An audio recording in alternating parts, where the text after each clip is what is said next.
A man thought he was saving a defenseless puppy abandoned on a rainy roadside. Its tiny body trembled in his hands, huge eyes begging for protection. He wrapped it in his shirt, carried it home, and promised to keep it safe. But with each passing day, the creature's behavior grew stranger. Sounds no puppy should make.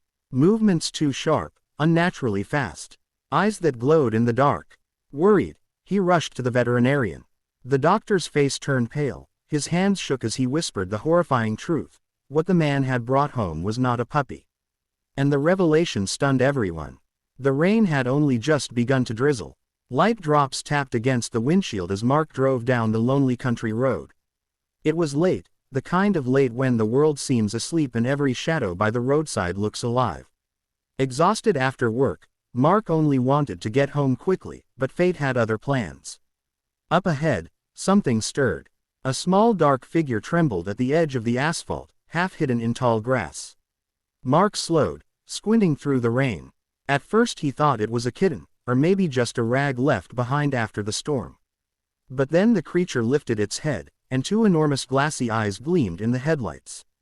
Mark's heart clenched. It was tiny, fragile, shivering. "Oh no," he muttered, pulling over in a hurry. He stepped out into the rain, shirt soaking through, crouching beside the trembling figure. It was no bigger than his palm, with sleek ink-black fur glistening wet. Its ears seemed too large for its head, and its body shook as if the cold night might swallow it whole. His first thought was simple: a puppy. Someone had abandoned it to die in the wet grass. Rage burned in his chest at the cruelty. Who could do this? He whispered, gently reaching out.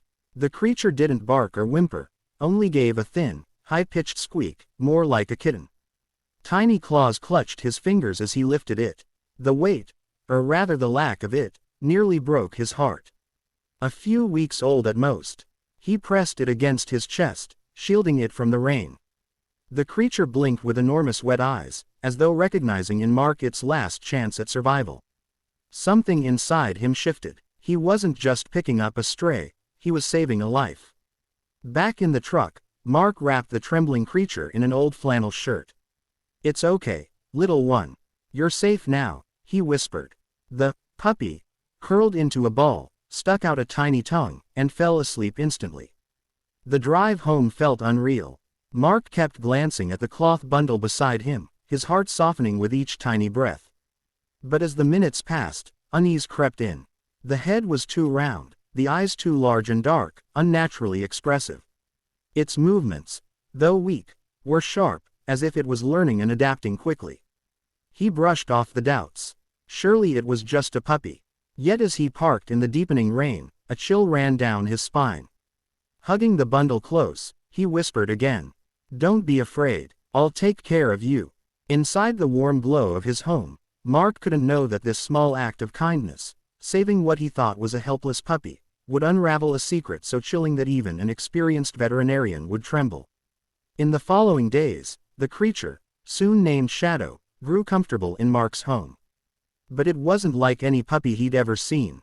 It never barked, never whined, never howled. Instead it made strange chirping sounds, sometimes soft, sometimes sharp, always unsettling.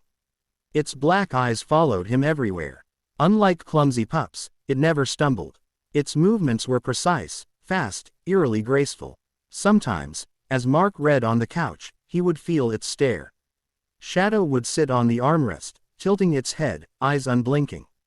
A sound would escape its throat, neither bark nor meow, something in between. It sent shivers down his spine. Yet his attachment only grew. He took photos, shared them with friends. They were confused. "That's the strangest puppy I've ever seen." Others joked. "Are you sure that's a dog?" Mark ignored them. Shadow had become family. But nights were hardest. Shadow was restless, wandering silently in the dark. Its eyes glowed faintly, like little lanterns. More than once, Mark woke to find it perched above him, watching. And its diet worried him too. Dog food didn't interest it. Milk worked for a while, then it craved raw meat. When Mark tried to pull it away, it hissed, an unsettling sound no puppy should make. Still, Mark couldn't abandon it. Shadow curled against him, chirped with joy when he came home, and seemed to understand his voice. But deep down, Mark knew, this was no puppy. The breaking point came one evening. Mark took Shadow outside. A neighbor's dog barked from the other side of the fence. Shadow stiffened, not in fear, but with something darker. A low, guttural sound rose from its throat. The barking dog fell silent, tail tucked, retreating in terror.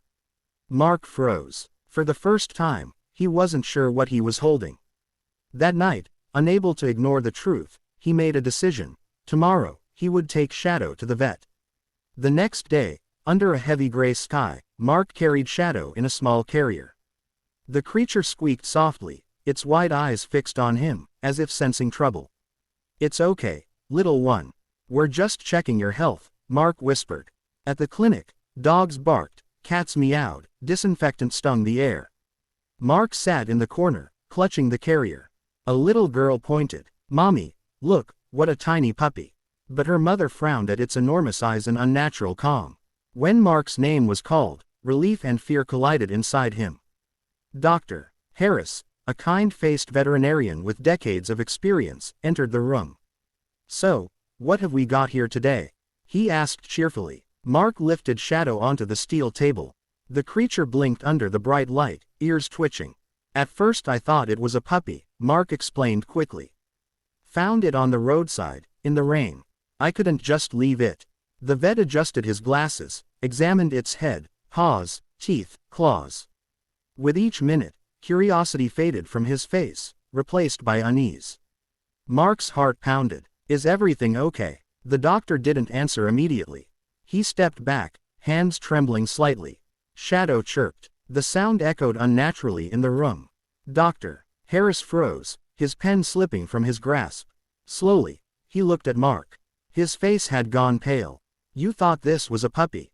he whispered. Mark nodded quickly. "Yes, isn't it?" The doctor swallowed hard, his voice now low, shaken. "No, this is not a puppy. Not even close." The words crashed over Mark. He stared at Shadow, sitting calmly on the table, its enormous black eyes blinking innocently back at him. What do you mean?" Mark stammered. The doctor leaned closer, pointing to its oversized ears, sharp claws, strange jawline. "Puppies don't have these features. Their eyes don't glow like that. Their movements aren't so precise. What you've brought here is not domesticated. It's wild." Mark's stomach dropped. "Wild, like a fox." The doctor shook his head gravely. "No, not a fox. Not any ordinary animal you'd see roaming here. This is the young of a species you were never meant to approach. Mark, you've been keeping a predator in your home." The words thundered in Mark's ears. He looked at Shadow, so small, so fragile, pressed against the towel like any lost creature seeking comfort. But now every detail seemed sharper. The claws, the glow in its eyes, the strange sounds. Shadow had never been a puppy. Not once. And that terrifying realization left Mark with only one question. What exactly had he brought into his home? Dr. Harris drew a slow breath.